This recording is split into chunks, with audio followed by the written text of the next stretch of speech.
Story എൻ്റെ ആണെങ്കിലും ഈ സ്റ്റോറിയിൽ ഞാൻ ഹീറോ ആണോ വില്ലനാണോ എന്ന് എനിക്കിപ്പോഴും അറിയില്ല. കൂടുതലൊന്നും ഞാൻ പറയുന്നില്ല, നമുക്കതിലേക്ക് നടക്കാം. ഞാൻ പഠിച്ചതും വളർന്നതുമെല്ലാം ഖത്തറിലായിരുന്നു.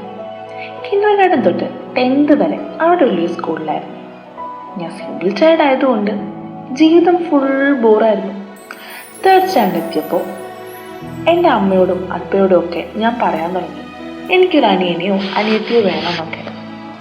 പക്ഷെ എന്തു ചെയ്യാൻ, എങ്ങനെയാ കുട്ടികൾ ഉണ്ടാകുമെന്ന് അറിയാത്ത ഞാൻ എവിടെയോ കേട്ട് ദൈവത്തോട് കരഞ്ഞു പ്രാർത്ഥിച്ചാൽ കിട്ടുമെന്ന് എല്ലാം ട്രൈ ചെയ്ത് നോക്കിയിട്ടും ഒന്നും വർക്കൗട്ടായില്ല. അങ്ങനെ വർഷങ്ങൾ കടന്നുപോയി. ഞാൻ 6th സ്റ്റാൻഡേർഡിലെത്തി. അപ്പയ്ക്കും അമ്മയ്ക്കും ഓഫീസിൽ പോകണം. അതുകൊണ്ട് ഞാൻ സ്കൂൾ ബസ്സിലായിരുന്നു സ്കൂളിലേക്ക് പോയിക്കൊണ്ടിരുന്നത്. അങ്ങനെ ഇരിക്കെ ഒരു ദിവസം രാവിലെ ഞാൻ ബസ് കയറി എൻ്റെ സീറ്റിലിരുന്നു. ബസ്സിൽ എൻ്റെ ഫ്രണ്ട്സിനോട് ഗുഡ് മോർണിംഗ് ഒക്കെ പറഞ്ഞു തീർന്നതും ബസ് ഒരിക്കലും നിർത്താത്തൊരു സ്ഥലത്തെത്തി നിർത്തി. എല്ലാവരും ആരാണ് പുതിയ ആളെന്ന് നോക്കുന്നതിൻ്റെ ഇടയിൽ ഞാനും നോക്കി. അവളെ അന്നാണ് ഞാൻ ആദ്യമായിട്ട് കാണുന്നത്. അവൾ കാലെടുത്ത് വെച്ചപ്പോഴേക്കും നമ്മുടെ ഗൗതം മേനോന്റെ സിനിമയിലുള്ള പോലെ തണുത്ത കാറ്റ് മുഖത്തടിക്കുന്നു, ചുറ്റും നടക്കുന്ന എല്ലാം സ്ലോ മൂവിൽ പോകുന്നു. ഞാൻ ഏറ്റവും വരുത്തുന്ന ആൾ വരെ ഭംഗിയുള്ളതായിട്ടൊക്കെ എനിക്ക് മാറാൻ തുടങ്ങി. ഞാൻ കണ്ടതിൽ വെച്ച് ഏറ്റവും ഭംഗിയുള്ള കുട്ടി അവളായിരുന്നു. ഗ്രീക്ക് ഗോഡസ് എന്നൊക്കെ പറയുന്നു, അത്രയും ഭംഗി. അവളുടെ ഉപ്പ അവളെ എൻ്റെ തൊട്ട് മുന്നിലത്തെ സീറ്റിൽ കൊണ്ടിരുത്തിയിട്ട് പേടിക്കണ്ടെന്നൊക്കെ പറഞ്ഞ് ഉപ്പ പോയി. മലയാളിയാണെന്ന് അറിഞ്ഞതോടെ എനിക്ക് സന്തോഷം അടക്കാൻ കഴിഞ്ഞില്ല. ബസ്സിലെ നോർത്ത് ഇന്ത്യൻസും സുഡാനീസും എല്ലാം ഒരുപോലെ അവളെ നോക്കിക്കൊണ്ടിരുന്നു, കൂടെ ഞാനും. ഞങ്ങളുടെ സ്കൂളിലെ ഗേൾസ് വിങ്ങും ബോയ്സ് വിങ്ങും സെപ്പറേറ്റ് ആയിരുന്നതുകൊണ്ട് ഗേൾസിനെ കാണുന്നത് out of the world question ആയിരുന്നു. അങ്ങനെ ഇരിക്കെ നമ്മുടെ സ്കൂളിൽ കേരളപ്പിറവി ആഘോഷമാണ്. ഈ കേരളപ്പിറവിയുടെ അന്ന് മലയാളി കുട്ടികളെല്ലാം പ്രോഗ്രാം ഉണ്ടാവും. അതും ഗേൾസും ബോയ്സും ഒരുമിച്ച് ഞങ്ങളുടെ കോമൺ ഹാളിൽ വെച്ചിട്ടാണ്. അങ്ങനെ പരിപാടികളൊക്കെ കഴിയാറായപ്പോൾ essay കോമ്പറ്റീഷൻ ഉണ്ടെന്ന് മിസ് പറഞ്ഞു. താല്പര്യമുള്ളവർ നിൽക്കാനും ബാക്കിയുള്ളവർ ക്ലാസ്സിലേക്ക് പോകാനും മിസ് പറഞ്ഞു. ഞാനും എൻ്റെ ഫ്രണ്ട്സും ക്ലാസ് എങ്ങനെ ബങ്ക് ചെയ്യാമെന്ന് നോക്കിയിരിക്കുമായിരുന്നു. അങ്ങനെ ഞങ്ങൾ essay കോമ്പറ്റീഷൻ ചേർന്നു. പെട്ടെന്ന് നോക്കിയപ്പോൾ ദേ അവള്. മിസ് സീറ്റിലോട് ഇരുപ്പോൾ ഞാൻ അവളുടെ അടുത്തായിരുന്നു ഇരുന്നത്. ഞാൻ അവളെ കണ്ടതോടെ ആകെ ഒരു വല്ലാത്ത അവസ്ഥയിലായി. എൻ്റെ ഹാർട്ട് ബീറ്റൊക്കെ വല്ലാണ്ട് കൂടാൻ തുടങ്ങി. കുറച്ച് കഴിഞ്ഞപ്പോൾ എല്ലാം നോർമലായി. ഞാൻ ഇടം കണ്ടിട്ടൊക്കെ അവളെ വല്ലാണ്ട് നോക്കുന്നുണ്ടായിരുന്നു. അത് കഴിഞ്ഞ് എൻ്റെ ഫ്രണ്ട്സ് എന്നെ ഓരോന്ന് വെച്ച് എറിയാനൊക്കെ തുടങ്ങി, തിരിച്ചു ഞാനും. അങ്ങനെ കളിയുടെ തീവ്രത മൂത്ത് വന്നപ്പോൾ ഞാൻ കണ്ടതൊക്കെ എടുത്തെറിയാൻ തുടങ്ങി. എൻ്റെ കയ്യിലെല്ലാം തീർന്നപ്പോൾ ഞാൻ അവളുടെ പെൻസിൽ പൗച്ചിൽ നിന്നും സ്കെയിലും എറേസറും എല്ലാം എടുത്തെറിയാൻ തുടങ്ങി. അത് കണ്ടതോടെ അവൾ ആകെ കലിപ്പായി എന്നെ തള്ളിയിടാൻ നോക്കി തുടങ്ങി. അവൾ ഓരോ വട്ടം എന്നെ അടിക്കുമ്പോഴും എനിക്ക് ചുറ്റിൽ ഓരോ ലൈറ്റ് ബീച്ചും ഒക്കെ ഇട്ട് അവൾ സ്ലോ മോയിൽ എന്നെ അടിക്കുന്നത് പോലെ തോന്നി. ഞങ്ങൾ അടികൂടുന്നത് മിസ് കണ്ടു. പിന്നെ നേരെ കെട്ടോട്ടടിച്ചു. പുറത്തേക്ക് ഞാൻ സന്തോഷത്തോടെ പോയെങ്കിലും അവൾ പോയത് കരഞ്ഞുകൊണ്ടായിരുന്നു. പുറത്തുനിന്നാണെങ്കിൽ അവൾ വല്ലാതെ കരയാനും തുടങ്ങി. ഇത് കണ്ടതോടെ എനിക്ക് വല്ലാത്ത വിഷമായി. എനിക്ക് എന്ത് ചെയ്യണമെന്ന് അറിയാതെ ഓരോന്നും ഞാൻ അവളെ പറഞ്ഞ് സമാധാനിപ്പിക്കാൻ നോക്കി. ഞാൻ നിർത്താതെ അവളെ സമാധാനിപ്പിച്ചുകൊണ്ടിരുന്നപ്പോൾ അവൾക്ക് ദേഷ്യം വന്ന് കൈ ചുറ്റി എൻ്റെ നെഞ്ചിൽ ഒരൊറ്റയില്ല. എൻ്റെ ഷർട്ടിൻ്റെ പോക്കറ്റിൽ വീടിൻ്റെ കീ ഉള്ളത് കാരണം അവളുടെ കൈ തന്നെ വേദനിച്ചു. പിന്നെ അതിനായി കരച്ചു. ഇവിടെ കരച്ചിൽ കണ്ടിട്ട് മിസ് ഞങ്ങളോട് രണ്ടുപേരോടും ക്ലാസ്സിൽ പോകാൻ പറഞ്ഞു. തിരിച്ച് വീട്ടിലെത്തിയപ്പോൾ എൻ്റെ മനസ്സിൽ അന്ന് നടന്ന കാര്യങ്ങളായിരുന്നു മുഴുവനും. അന്ന് രാത്രി ഞാൻ എൻ്റെ അപ്പയും കൂട്ടി പെൻസിൽ ബോക്സ് വാങ്ങാൻ വേണ്ടി പോയി. ഞാൻ ഒരുപാട് ബഹളം വെച്ചിട്ടാണ് അപ്പ കൊണ്ടുപോയത്. 2-3 സൂപ്പർ മാർക്കറ്റിൽ കയറി ഇറങ്ങി. അവളുടെ പോലുള്ളൊരു പെൻസിൽ പൗച്ച് മേടിച്ചു, കൂടെ എറേസറും സ്കെയിലും എല്ലാം. എല്ലാത്തിൻ്റെ കൂടെ ഞാനൊരു ബാർബി ഡോളിൻ്റെ കീച്ചനും കൂടെ വാങ്ങിച്ചു. ബില്ല് കൊടുക്കുമ്പോൾ ഫുൾ ടെറർ മോഡിലുള്ള അപ്പയെ നോക്കി ഞാൻ പറഞ്ഞു, east or west, you are the best അപ്പ. അതോടെ അപ്പ പ്ലാസ്. ബാർബി ഡോള് കൂടെ എൻ്റെ ബാസ്കറ്റിൽ കണ്ടപ്പോൾ അപ്പ ചിരിക്കാനും തുടങ്ങി. പെൺകൊച്ചില്ലാത്തതിൻ്റെ വിഷമം മാറി കിട്ടി എന്നപ്പയുടെ തഗ് ഡയലോഗ്. പിറ്റേന്ന് രാവിലെ സ്കൂൾ ബസ്സിൽ കയറിയപ്പോൾ പൗച്ച് ഞാൻ എൻ്റെ കയ്യിൽ തന്നെ വെച്ചു. അടുത്ത സ്റ്റോപ്പിൽ നിന്ന് അവളും കയറി. ഞാൻ അവളെ നോക്കി ചിരിച്ചതും അവൾ ദേഷ്യത്തോടെ മുഖം അങ്ങ് തിരിച്ചു. ഞാൻ എൻ്റെ സീറ്റിൽ നിന്ന് അവളുടെ സീറ്റിലേക്ക് ചെന്ന് പതിയെയിരുന്നു. അവളുടെ കൈയൊക്കെ മുറുക്കി മടക്കി പിടിച്ചിരിക്കുവാണ്. എന്തെങ്കിലും ഇടി ഉറപ്പാണെന്ന് എനിക്കറിയായിരുന്നു. അതുകൊണ്ട് ഞാൻ ആ പൗച്ച് അവളെ നോക്കാതെ അവൾക്ക് കൊടുത്തിട്ട് ഞാൻ തൊട്ട് പുറകിലുള്ള എൻ്റെ സീറ്റിൽ വന്നിരുന്നു. എന്നിട്ട് അവളുടെ എക്സ്പ്രഷൻ എന്താണെന്നറിയാൻ ശ്രമിച്ചു. പൗച്ചിൽ ഞാനൊരു ചെറിയ കഷ്ണം പേപ്പറിൽ ഒരു നോട്ട് എഴുതി വെച്ചിരുന്നു. ഹായ് നസ്രിൻ, എൻ്റെ അപ്പ പറയാറുണ്ട്, forgiveness does not change the past but it enlarge the future എന്ന്. അതുകൊണ്ട് എന്നോട് ക്ഷമിച്ചൂടെ? ലിയ, തൊട്ട് പിറകിലെ സീറ്റിലെ പയ്യൻ. ഇത് എഴുതി വെച്ച ശേഷം അവളുടെ സീറ്റിൽ നിന്ന് എഴുന്നേറ്റ് തിരിഞ്ഞു നിന്നു. എന്നെ നോക്കി ഒന്ന് ചിരിച്ചിട്ട് പറഞ്ഞു, be kind to people for no reason എന്ന് എൻ്റെ അപ്പയും പറയാറുണ്ട്. ആ വാക്കുകൾ എന്തോ അടിപൊളിയായി എനിക്ക് തോന്നി. ആ വാക്കുകൾ പിന്നീട് പലപ്പോഴും എൻ്റെ ലൈഫിൽ വല്ലാതെ ഇൻഫ്ലുവൻസ് ചെയ്തിട്ടുണ്ട്. ഞങ്ങൾ പതിയെ ബെസ്റ്റ് ഫ്രണ്ട്സായി. പിന്നെ ഞങ്ങളുടെ പാരൻസും ഞങ്ങളെ രണ്ടും ബെസ്റ്റ് ഫ്രണ്ട്സായി. അതോടെ ലൈഫ് ഫുൾ കളറായി. ഇടയ്ക്കിടെ ഞങ്ങൾ എല്ലാവരും ഒരുമിച്ച് ഫ്രൈഡേസിൽ മൂവി, ഡിന്നർ, ഔട്ടിങ് എല്ലാം പോകും. അങ്ങനെ ഒരിക്കൽ ഞങ്ങൾ ഒരു റെസ്റ്റോറൻറ്റിൽ വെച്ചിട്ട് ഡിന്നർ കഴിച്ചുകൊണ്ടിരിക്കുമായിരുന്നു. എൻ്റെ വിരലിൽ ചെറിയ മുറിവുള്ളത് കൊണ്ട് എനിക്ക് മര്യാദയ്ക്ക് ഫുഡ് കഴിക്കാൻ പറ്റുന്നുണ്ടായിരുന്നില്ല. അവൾ എൻ്റെ തൊട്ടടുത്തായിരുന്നു ഇരുന്നത്. പെട്ടെന്ന് അവൾ എനിക്കങ്ങ് വാരി തന്നു. ഇത് കണ്ട് 2 പേരുടെ പാരൻസും ഞങ്ങളെ നോക്കിക്കൊണ്ടിരുന്നു. ഞങ്ങൾ പേടിച്ച് അവരെ തന്നെ നോക്കി വായിൽ ഫുഡ് പോലും ഇറക്കാണ്ട് വെച്ചു. അവൾ പെട്ടെന്ന് പറഞ്ഞു, ഞങ്ങൾ ബെസ്റ്റ് ഫ്രണ്ട്സ് ആണ്. പെട്ടെന്ന് അവർ പൊട്ടിച്ചിരിച്ചു. അതിനുശേഷം എൻ്റെ ഉമ്മ അവളുടെ ഉമ്മയ്ക്ക് വാരിക്കൊടുത്തു. എന്നിട്ട് അവളുടെ ഉമ്മ ഞങ്ങളോട് പറഞ്ഞു, ഞങ്ങളും ബെസ്റ്റ് ഫ്രണ്ട്സ് ആടോ എന്ന്. ഞങ്ങൾ ഇതുപോലുള്ള ഭംഗിയുള്ള മൊമെന്റ്സും അവളുടെ ഉമ്മയുടെ സ്പെഷ്യൽ അപ്പം വിത്ത് ബീഫ് റോസ്റ്റും കഴിച്ച് കാലം അങ്ങ് കടന്നുപോയി. ഞങ്ങളുടെ ഫ്രണ്ട്ഷിപ്പും വളരെയധികം ഡീപ്പായി. ഇത്രയായിട്ടും എനിക്ക് അവളോടുള്ളത് വെറും ഫ്രണ്ട്ഷിപ്പ് അല്ല എന്ന് ഞാൻ അവളെ അറിയിച്ചില്ല. പേടിയായിരുന്നു അവളെ. എങ്ങാനും പറഞ്ഞ് അവൾ എൻ്റെ ഫ്രണ്ടായിട്ട് ആണ് കണ്ടതെങ്കിൽ എൻ്റെ ബെസ്റ്റ് ഫ്രണ്ടിനെ എനിക്ക് നഷ്ടപ്പെടുമോ എന്നുള്ള പേടി, ഞങ്ങളുടെ ഫാമിലീസ് തമ്മിലുള്ള സിങ്ക് നഷ്ടപ്പെടുമോ എന്നുള്ള പേടി. അങ്ങനെ എൻ്റെ 10th എക്സാം കഴിഞ്ഞു. അവൾ 9th. 11th 10th നാട്ടിൽ പഠിച്ചാൽ മതിയെന്ന് അപ്പ പറഞ്ഞു. കാരണം ഒറ്റയ്ക്ക് ബോർഡുകളിൽ നിന്നാലേ ജീവിതം പഠിക്കുള്ളൂ അത്ര. എനിക്ക് ഒറ്റയ്ക്ക് നിൽക്കുന്നതൊരു പ്രശ്നമല്ല, പക്ഷെ എനിക്ക് അവളെ പിരിഞ്ഞിരിക്കാൻ പറ്റില്ലായിരുന്നു. അവൾക്ക് തിരിച്ചു. അത് പറഞ്ഞ് വീട്ടിൽ ഫുൾ പ്രശ്നങ്ങളൊക്കെ ആയി. അങ്ങനെ ഇരിക്കുമ്പോൾ ഞങ്ങളുടെ ഫ്ലാറ്റിൽ വന്ന് അവൾ എന്നെ സമാധാനിപ്പിച്ചു. അവൾ പറഞ്ഞു അവൾക്ക് 10th ആണിപ്പോൾ, ഇപ്പം നമ്മുടെ ഫ്രണ്ട്ഷിപ്പിൽ ഒരല്പം ബ്രേക്കൊക്കെ വേണം അങ്ങനെയൊക്കെ പറഞ്ഞു. ഞാൻ ആകെ ഞെട്ടിപ്പോയി. ഫ്രണ്ട്ഷിപ്പിൽ ബ്രേക്കോ? അവൾക്ക് ഞാനില്ലെങ്കിൽ ഒരു പ്രശ്നവും ഇല്ലേന്ന് ഞാൻ എന്നോട് തന്നെ ചോദിച്ചു. അവളോട് ഞാൻ എൻ്റെ ഇഷ്ടം തുറന്നു പറഞ്ഞല്ലോ നന്നായി. പെട്ടെന്ന് ഞങ്ങളുടെ ഫ്രണ്ട്സിനെ എനിക്ക് ഓർമ്മ വന്നു. അതുകൊണ്ട് ഞാൻ ഒന്നും വേണ്ടിയിരുന്നില്ല. അങ്ങനെ ആ ദിവസം വന്നു. എൻ്റെ എയർപോർട്ടിൽ കൊണ്ടുവിടാൻ അപ്പയും അമ്മയും പിന്നെ അവളും ഉണ്ടായിരുന്നു. പോകുമ്പോൾ ഞങ്ങൾ കാറിൻ്റെ ബാക്ക് സീറ്റിൽ വെച്ച് അങ്ങോട്ടും ഇങ്ങോട്ടും ഒന്നും മിണ്ടാതെ നോക്കിയിരുന്നു. ഞങ്ങൾ ഒന്നും മിണ്ടാതിരിക്കുന്നത് കണ്ടപ്പോൾ അമ്മ ഇടയ്ക്കിടയ്ക്ക് പറഞ്ഞു, വിഷമിക്കണ്ട, ഞാൻ 6 മാസം കഴിഞ്ഞ് ഇങ്ങ് വരുമല്ലോ എന്നൊക്കെ. പിന്നെ ഞങ്ങൾ എപ്പോൾ വേണമെങ്കിലും ഫോണിൽ സംസാരിക്കാമല്ലോ എന്നൊക്കെ.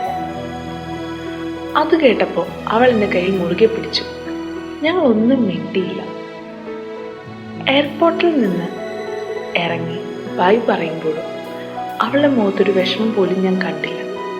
അമ്മയ്ക്കും അപ്പയ്ക്കും അവൾക്ക് ഒരു ഹഗ്ഗൊക്കെ കൊടുത്ത് ഞാൻ ഉള്ളിൽ കരയാറായി തിരിഞ്ഞതും അവൾ പൊട്ടിക്കരഞ്ഞു. അതോടെ ഞാൻ അടക്കി പിടിച്ച എൻ്റെ ഇമോഷൻസ് എല്ലാം കയ്യിൽ നിന്ന് പോയി. ഞാനും കരഞ്ഞു. എൻ്റെ അടുത്ത് പോകുവാണെന്നും പറഞ്ഞ് പോകാനും പറഞ്ഞ് അമ്മ അവളെ സമാധാനിപ്പിച്ചു. ഞാൻ ഫ്ലൈറ്റിൽ കയറുന്നത് വരെ ആരും കാണാതെ കരഞ്ഞുകൊണ്ടിരുന്നു. നാട്ടിലെത്തി ഞാൻ സ്കൂൾ ജോയിൻ ചെയ്തു. വീക്കെൻഡ്സ് എല്ലാം കസിൻസും ഫാമിലി മെമ്പേഴ്സും ഒക്കെ ചേർന്ന് ഞങ്ങൾ ഓരോരോ പരിപാടികളൊക്കെ പ്ലാൻ ചെയ്ത് ദിവസങ്ങൾ അങ്ങ് പോയി. അവളില്ലാത്ത വിഷമം എനിക്ക് വല്ലാതെ ഉണ്ടായിരുന്നു. എങ്കിലും ഫോണും BBM മെസ്സഞ്ചറും ഒക്കെ ഉള്ളത് കാരണം ഇടയ്ക്ക് വിളിക്കുകയും ടെക്സ്റ്റ് ചെയ്യും ഒക്കെ വെച്ച് അഡ്ജസ്റ്റ് ചെയ്തു. ഇന്നുള്ളതുപോലെ ഇൻ്റർനെറ്റ് ഒന്നും അത്രയ്ക്കൊന്നും ഉണ്ടായിരുന്നില്ല. അതുകൊണ്ട് ഫുൾ ടൈം ചാറ്റൊന്നും നടക്കില്ലായിരുന്നു. അങ്ങനെ ഞാൻ 12th പഠിക്കുന്ന ടൈമിൽ നാട്ടിൽ വന്നു. അങ്ങനെ അവളും ഉപ്പയും ഉമ്മയും നാട്ടിലെത്തിയ നെക്സ്റ്റ് വീക്ക് എന്നെ കാണാൻ വന്നു ഹോസ്റ്റലിൽ. വാർഡൻ സ്പെഷ്യൽ പെർമിഷനൊക്കെ എടുത്തതുകൊണ്ട് എന്നെ അന്ന് ഫുൾ ഡേ അവരുടെ ഒപ്പം വിട്ടു. ഞാൻ അവളെ കണ്ടതോടെ ഞങ്ങൾ രണ്ടുപേരും ഹിന്ദി സിനിമയിലൊക്കെ ഉള്ളതുപോലെ ഓടി വന്ന് കെട്ടിപ്പിടിച്ചു. പിന്നെ കണ്ടതിൻ്റെ ആ സന്തോഷവും എല്ലാം കഴിഞ്ഞ് ആ ദിവസം ആ വർഷത്തെ ഫുൾ കാര്യങ്ങളും പറഞ്ഞു തീർത്തു. ഒരു മിനിറ്റ് പോലും സംസാരം നിർത്തിയില്ല. രാത്രി 7:30 ആയപ്പോൾ എന്നെ തിരിച്ച് ബോർഡിംഗ് സ്കൂളിൽ കൊണ്ടുവിട്ടു. ഞങ്ങൾ രണ്ടുപേരും വേദനയോടെ ഗുഡ് ബൈ പറഞ്ഞു. പിന്നെ 2 വീക്സ് കഴിഞ്ഞപ്പോൾ അവൾ തിരിച്ച് ഖത്തറിലേക്കും പോയി. 12ാം ക്ലാസ്സിലെ എക്സാം ഒക്കെ കഴിഞ്ഞ് തിരിച്ച് ഖത്തറിൽ അപ്പയുടെ അമ്മയുടെ അടുത്ത് പോയി. അവിടെ അവൾക്ക് സ്കൂളില്ലാത്ത ഡേയ്സ് കംപ്ലീറ്റ് ഞാൻ അവളുടെ കൂടെയായിരുന്നു. രാത്രി 8 മണിയായാലും തിരികെ വരാറില്ല. ഞങ്ങളുടെ ടെറസിൽ ഒരു കോർണർ സ്പോട്ടുണ്ട്, ഞങ്ങളുടെ മാത്രം പ്ലേസ്. അവിടെ നിന്ന് ഞങ്ങളുടെ വാക്ക്മേനിൽ ഒരുമിച്ച് പാട്ടുകൾ കേൾക്കുകയും ഞങ്ങളുടെ മാത്രം ഗെയിംസ് കളിക്കുകയും ഒക്കെ ചെയ്തു. അങ്ങനെ 12th റിസൾട്ടൊക്കെ വന്നു. ഞാൻ നല്ല മാർക്കോട് കൂടി തന്നെ പാസ്സായി. എനിക്ക് ലൈഫിൽ എന്താണെന്നോ ഒരു എയിമും ഇല്ലാത്തത് കാരണം അപ്പോൾ പറയുന്ന പോലെ തന്നെ ഞാനങ്ങ് പോയി. UK നിന്നും BBA ചെയ്യാൻ എന്നായി. അവളെ പിരിഞ്ഞു പോവാൻ വിഷമമൊക്കെ ഉണ്ടായിരുന്നു, ബട്ട് അടക്കി വെച്ചു. പിന്നെ UK പോയി. ലൈഫ് ബോറടിയോടെ എൻ്റെ 4 വർഷം പെട്ടെന്ന് അങ്ങ് കടന്നുപോയി. അവളെ 12th കഴിഞ്ഞു. ഇടയ്ക്കെപ്പോഴോ ഞങ്ങളുടെ ഫ്രണ്ട്ഷിപ്പ് ചെറുതായിട്ട് അങ്ങ് പോയി. പിന്നെ ക്ലാസ്സും മെസ്സേജും എല്ലാം കുറഞ്ഞു. ഞാൻ അവളെ ഇഗ്നോർ ചെയ്തു തുടങ്ങി. അതിൻ്റെ റീസൺ എന്താണെന്ന് എനിക്കിപ്പോഴും അറിയില്ല. എങ്ങനെയാണ് എനിക്ക് ഇത്രയും പ്രിയപ്പെട്ട ഒരാളെ ഞാൻ ഇങ്ങനെ ഇഗ്നോർ ചെയ്തത് എനിക്കറിയില്ല. ഇടയ്ക്ക് വർഷത്തിലൊരിക്കൽ ഖത്തറിൽ പോകുമ്പോൾ അവൾ ഉണ്ടാവില്ല. പിന്നെ അവൾ വരുന്ന ടൈം ഞാനും ഉണ്ടാവില്ല. അങ്ങനെയൊക്കെ. ബട്ട് ഞങ്ങളുടെ പാരൻസ് അവരുടെ ഫ്രണ്ട്ഷിപ്പ് നന്നായി തന്നെ കൊണ്ടുപോയി. പിന്നെ UK 2-3 ഇൻറ്റേൺഷിപ്പൊക്കെ ചെയ്ത ബേസിൽ ജോബ് കിട്ടി. അവിടെ തന്നെയായി. അവളുടെ ടെക്സ്റ്റ് കോൾസ് എല്ലാം ഞാൻ ഇഗ്നോർ ചെയ്തു. അവളുടെ ഇടയ്ക്ക് ഒരു ദിവസം വിളിച്ചിട്ട് കരഞ്ഞു, ഞാൻ അവളെ ഇഗ്നോർ ചെയ്തതിൽ. പിന്നെ കുറച്ച് നാളൊരു ഫോർമാലിറ്റി പോലെ രണ്ടുപേരും അങ്ങോട്ടും ഇങ്ങോട്ടും സംസാരിക്കും. പിന്നെ വീണ്ടും ക്ലാസ്സൊക്കെ ആയിട്ട് നിന്നു. കുറച്ച് നാൾ കഴിഞ്ഞപ്പോൾ അവളുടെ ഉപ്പയ്ക്ക് ചില ഫിനാൻഷ്യൽ പ്രോബ്ലംസ് വന്നതോടെ അവർ നാട്ടിൽ പോയി അവിടെ സെറ്റിലായി. അതൊക്കെ അമ്മ പറഞ്ഞിട്ടായിരുന്നു ഞാൻ അറിഞ്ഞത്. ഞാൻ എന്നിട്ട് പോലും അവളൊന്നും വിളിച്ചില്ല. എൻ്റെ അടുത്ത് ദൈവം ലൈഫിൽ പൊറുക്കില്ല. എനിക്കറിയാം എന്തുകൊണ്ട് ഞാൻ ഇങ്ങനെ ചെയ്തു എന്ന് എനിക്കിപ്പോഴും അറിയില്ല. പിന്നൊരു ദിവസം അവളുടെ ഉപ്പയെ വിളിച്ചു, അവളുടെ കല്യാണമാണെന്ന് പറയാൻ. ഞാൻ ഞെട്ടിപ്പോയി. അവൾ ആരുടെയോ ആവാൻ പോകുന്നു എന്ന് കേട്ടപ്പോൾ എൻ്റെ കയ്യും കാലും ഒക്കെ തളർന്നുപോയി. ഞാൻ എങ്ങനെയോ പറഞ്ഞ കാര്യം ഉൾക്കൊണ്ട് ശബ്ദം ഇടതാതെ തന്നെ പിടിച്ചു നിന്നു. പിന്നെ ഉപ്പ എന്നോട് ചോദിച്ചു ഞങ്ങൾ തമ്മിൽ എന്തെങ്കിലും പ്രശ്നമുണ്ടോ എന്ന്. ഞാൻ ഒന്നുമില്ല എന്നൊക്കെ പറഞ്ഞ് ഒഴിഞ്ഞു മാറി. അവളുടെ കല്യാണമായിട്ട് അവൾ എന്നെ വിളിച്ചത് പോലുമില്ല. ഞാൻ അവളുടെ ചാറ്റ് തുറന്നപ്പോൾ കുറച്ചു കാലം മുൻപേ ഉള്ള ഒരുപാട് ഹായ്, പിന്നെ അങ്ങനത്തെ കുറേ മെസ്സേജും. ഞാൻ ഒരെണ്ണത്തിന് പോലും മെസ്സേജ് അയച്ചില്ലായിരുന്നു. ഇപ്പോഴും എൻ്റെ ഈഗോ എന്നെ വലുതാക്കിക്കൊണ്ട് അവളെ വിളിച്ചില്ല. അവളുടെ ഉപ്പ എന്നെ വിളിച്ച് എൻ്റെ അടുത്ത് ലീവ് എടുത്ത് വരാനൊക്കെ പറഞ്ഞു. ഞാൻ ലീവ് കിട്ടിയാൽ വരാം എന്നൊക്കെ പറഞ്ഞു. അവളുടെ കല്യാണത്തിന് എനിക്ക് പോകാനുള്ള ശക്തിയില്ലായിരുന്നു. അപ്പയ്ക്കും അമ്മയ്ക്കും അവൾ സ്വന്തം മോളെ പോലെ തന്നെയായിരുന്നു. ഞാൻ അവളുടെ കല്യാണത്തിന് ടൈമായപ്പോൾ എനിക്ക് ലീവായില്ല എന്നൊക്കെ പറഞ്ഞ് നാട്ടിലോട്ട് പോയില്ല. അവളുടെ കല്യാണത്തിൻ്റെ അന്ന് ഞാൻ ലീവ് എടുത്ത് ഒരുപാട് കരഞ്ഞു. ഞങ്ങളുടെ ചെറുപ്പത്തിലെ ഒരുപാട് ഓർമ്മകളൊക്കെ ഓർത്തെടുത്ത് ഞാൻ പൊട്ടി കരയാൻ തുടങ്ങി. അവളുടെ കല്യാണത്തിൻ്റെ ഒരു ദിവസം മുന്നേ അവളുടെ ഒരു കോൾ എനിക്ക് വന്നു. ഞാൻ എടുത്തില്ല. അതെടുക്കാനുള്ള ധൈര്യം എനിക്കില്ലായിരുന്നു. സൂയിസൈഡ് ചെയ്യാൻ എന്ന് വരെ ഞാൻ ട്രൈ ചെയ്തു, ബട്ട് അതിനും പറ്റിയില്ല. പിന്നൊരു വർഷം ഞാൻ എല്ലാവരെയും ഇഗ്നോർ ചെയ്തു, അപ്പയെയും അമ്മയെയും ഫ്രണ്ട്സിനെയും എല്ലാവരെയും. ഞാൻ പിന്നെ അവിടെ ഉള്ളൊരു ജോബ് ഒഴിവാക്കി അപ്പയും അമ്മയും അടുത്ത് വന്നു നിന്നു കുറച്ചു കാലം. കാരണം ലൈഫ് ആകെ ഒറ്റയ്ക്കായതുപോലെ. എല്ലാത്തിനും കാരണം ഞാൻ തന്നെയാണെന്ന് എനിക്ക് ഉൾക്കൊള്ളാൻ കഴിയുന്നില്ലായിരുന്നു. അവൾ അപ്പയും അമ്മയും ഇടയ്ക്കിടെ വിളിക്കും. അപ്പയ്ക്കും അമ്മയ്ക്കും അറിയായിരുന്നു ഞങ്ങൾ തമ്മിൽ എന്തൊക്കെയോ പ്രശ്നങ്ങളുണ്ടെന്ന്. ബട്ട് അവർ ഒരിക്കലും എന്നോടത് ചോദിച്ചില്ല. 1 മന്ത് കഴിഞ്ഞ് ഞാൻ PG ചെയ്യാമെന്ന് കരുതി ഇരിക്കുമ്പോൾ മോർണിംഗ് ഞെട്ടിക്കുന്ന ഒരു ന്യൂസും കൊണ്ട് അപ്പ എൻ്റെ അടുത്ത് വന്നു. അവൾക്ക് ഒരു പെൺകുട്ടി ഉണ്ടായെന്ന്. ഞാനൊന്ന് മൂളിയിട്ട് അങ്ങ് പോയി. ഞാൻ അവളെ എന്നിട്ട് പോലും വിളിച്ചില്ല. അവൾ എന്നെ പിന്നെ പോസ്റ്റ് ഗ്രാജുവേഷന് വേണ്ടി USA പോയി 6 months. ആ സമയത്ത് ഒരു ദിവസം അമ്മയുടെ ഒരു കോൾ വന്നു എനിക്ക്. അവൾക്ക് വയ്യാതായെന്ന് പറഞ്ഞിട്ട് ഇനി അവൾ കുറച്ചു കാലം കൂടി ഉള്ളൂ എന്ന്. ഞാൻ ഞെട്ടിപ്പോയി. എൻ്റെ മനസാക്ഷി എന്നെ നോക്കി തുപ്പി. ഞാൻ പൊട്ടിക്കരഞ്ഞു ഉയർന്നു. ഞാനന്ന് അവളെ വിളിച്ചു. അവൾ ഫോൺ എടുത്തൊന്നും മിണ്ടിയില്ല. ഞാൻ ഒരുപാട് വട്ടം മാപ്പൊക്കെ പറഞ്ഞു. പക്ഷേങ്കിൽ അവൾ തിരിച്ച് ഒന്നും മിണ്ടിയില്ല. പിന്നെ 2 weeks കഴിഞ്ഞ് അവൾ വിളിച്ചു. ഒന്ന് കാണാൻ പറ്റുമോ എന്ന് ചോദിച്ചു. എനിക്ക് ചില പ്രോജക്റ്റും കാര്യങ്ങളൊക്കെ ആയി തിരക്കായത് കാരണം ഞാൻ നെക്സ്റ്റ് മന്ത് നാട്ടിലേക്ക് വരാമെന്ന് പറഞ്ഞു. അത് കഴിഞ്ഞ് എല്ലാ ദിവസവും ഞാൻ മെസ്സേജ് അയച്ചു. അവൾക്ക് റിപ്ലൈ ഒന്നും തന്നില്ല അവൾ. 15 days കഴിഞ്ഞപ്പോഴേക്കും അവൾ ഞങ്ങളെല്ലാവരും വിട്ടുപോയി. ഞാനൊരു പ്രാർത്ഥന പോലെ എൻ്റെ ഡോർമിറ്റോറി വഴി ഓടി. എന്നെ ഒരു ഹോസ്പിറ്റലിലൊക്കെ അഡ്മിറ്റ് ചെയ്തു. കൂടാതെ ഒരു സൈക്കോളജിസ്റ്റിനെയൊക്കെ കാണിച്ചു. 1 week കഴിഞ്ഞ് ഞാൻ നാട്ടിലെത്തി. നേരെ അവളുടെ വീട്ടിൽ പോയി. കുറച്ച് പേരുണ്ടായിരുന്നു അവിടെ. അവളുടെ ഉപ്പ എന്നെ വന്ന് കെട്ടിപ്പിടിച്ച് കരഞ്ഞു. എൻ്റെ കണ്ണിൽ നിന്നൊക്കെ വെള്ളം ഊറ്റിക്കൊണ്ടിരുന്നു. ഒരക്ഷരം ഞാൻ മിണ്ടിയില്ല. അവളുടെ ഉമ്മ എന്നെ കണ്ടപ്പോൾ അവിടെ പഴയ കാര്യങ്ങളൊക്കെ പറഞ്ഞ് കഥകളൊക്കെ പറഞ്ഞ് കരയാൻ തുടങ്ങി. എനിക്ക് അലറി ഒന്ന് കരയണമെന്ന് തോന്നി. പക്ഷെ ചെയ്തില്ല. പിന്നെ അവർ വന്ന റൂമിൽ പോയി കുറച്ച് നേരം ഞാൻ ഉറങ്ങി. പിന്നെ രാത്രിയായപ്പോൾ ഞാൻ ഫുഡ് കഴിക്കാൻ വേണ്ടി താഴേക്ക് വന്നു. അപ്പോൾ അവളുടെ ഉമ്മ എൻ്റെ അടുത്ത് വന്ന് എൻ്റെ വിശേഷമൊക്കെ തിരക്കി. പിന്നെ എന്നെ ഒന്ന് തലോടി. വളരെ കുറച്ച് ആളുകൾ മാത്രമേ ഉണ്ടായിരുന്നുള്ളൂ അവിടെ. രാത്രി എല്ലാവരും ഉറങ്ങിയപ്പോൾ കഴിഞ്ഞപ്പോൾ ഉപ്പ വന്ന് എന്നെ ഉണർത്തി. എന്നിട്ട് എന്നോട് കുറേ പറഞ്ഞു. അവൾ ഇടയ്ക്കിടയ്ക്ക് നിന്നെപ്പറ്റി പറയുമായിരുന്നു എന്നൊക്കെ. ഞാൻ ഒന്നും മിണ്ടാതെ കേട്ടിരുന്നു. കുറച്ച് കഴിഞ്ഞ് ഉമ്മ വന്നു, ഒരു കുഞ്ഞു പെട്ടിയായിട്ട്. എന്നിട്ട് അവളുടെ ആണെന്ന് പറഞ്ഞു. ഞാനത് വാങ്ങിച്ച് തുറന്നപ്പോൾ അവൾ ഫസ്റ്റ് കണ്ടപ്പോൾ കൊടുത്ത പൗച്ചും പിന്നെ ആ ബാർബി ഡോൾ കളറൊക്കെ പോയിട്ട് കിടക്കുന്നു. അതുകൂടാതെ ഞാൻ ഇടയ്ക്കിടയ്ക്ക് അവൾക്ക് കൊടുത്ത സർപ്രൈസ് ഗിഫ്റ്റുകൾ. എൻ്റെ നോട്ട് അതുപോലെ തന്നെ ഉണ്ടായിരുന്നു. Forgiveness does not change the past, but it enlarges the future. അത് കണ്ടപ്പോൾ ഞാൻ ആകെ വല്ലാതായി. അവളെനിക്ക് മാപ്പ് തന്ന പോലെ എനിക്ക് തോന്നി. ഞാൻ ഉമ്മയോടൊപ്പം പറഞ്ഞു എനിക്ക് അവൾ ഒരുപാട് ഇഷ്ടമായിരുന്നു. God, I am crying. അയ്യോ, ഇത് വായിക്കുന്ന സമയത്ത് ഞാൻ തന്നെ കരയാണ്. സോറി ഗൈസ്, പേടി കൊണ്ട് പറയാത്തതാണെന്ന്. അവളുടെ ഉമ്മ പൊട്ടിക്കരഞ്ഞുകൊണ്ട് പറഞ്ഞു, ഞങ്ങൾക്കും നിങ്ങൾ ഒരുമിച്ച് കണ്ടാൽ മതിയായിരുന്നു എന്നായിരുന്നു. ഉപ്പ എന്നെ വലതുഭാഗത്ത് വന്നിരുന്നു. നിനക്കതൊന്നും പറഞ്ഞുകൂടായിരുന്നൂടാ എന്ന് ചോദിച്ചു. എന്നും പറഞ്ഞ് അത് പൊട്ടിക്കരയാൻ തുടങ്ങി. ഞാൻ തല പൊക്കാതെ തന്നെ ഇരുന്നു.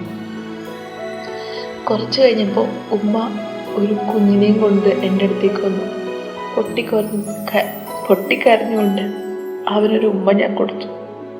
ഇതോടുകൂടെ ഞാൻ എൻ്റെയും അവളുടെയും കഥ ഇവിടെ നിർത്തുകയാണ്.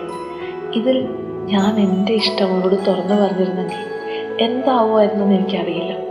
അതുപോലെ ഒരു ബ്യൂട്ടിഫുൾ എൻഡിങ് ഉണ്ടാവുമെന്നും എനിക്കറിയില്ല. ഇത് സിനിമയല്ല, ലൈഫാണ്. എനിക്ക് ഭയങ്കരമായിട്ട് ഹാർട്ട് ടച്ചിങ് ആയി.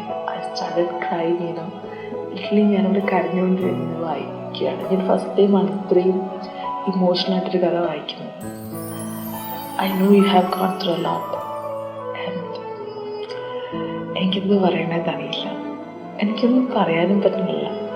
ആ ഒരവസ്ഥയിലാണ് ഈ കഥ എന്നെ കൊണ്ടെത്തിച്ചേക്കുന്നത്. ആൻഡ് അപ്പോൾ ഇന്നത്തെ കഥ ഞാനിവിടെ നിർത്തുകയാണ്.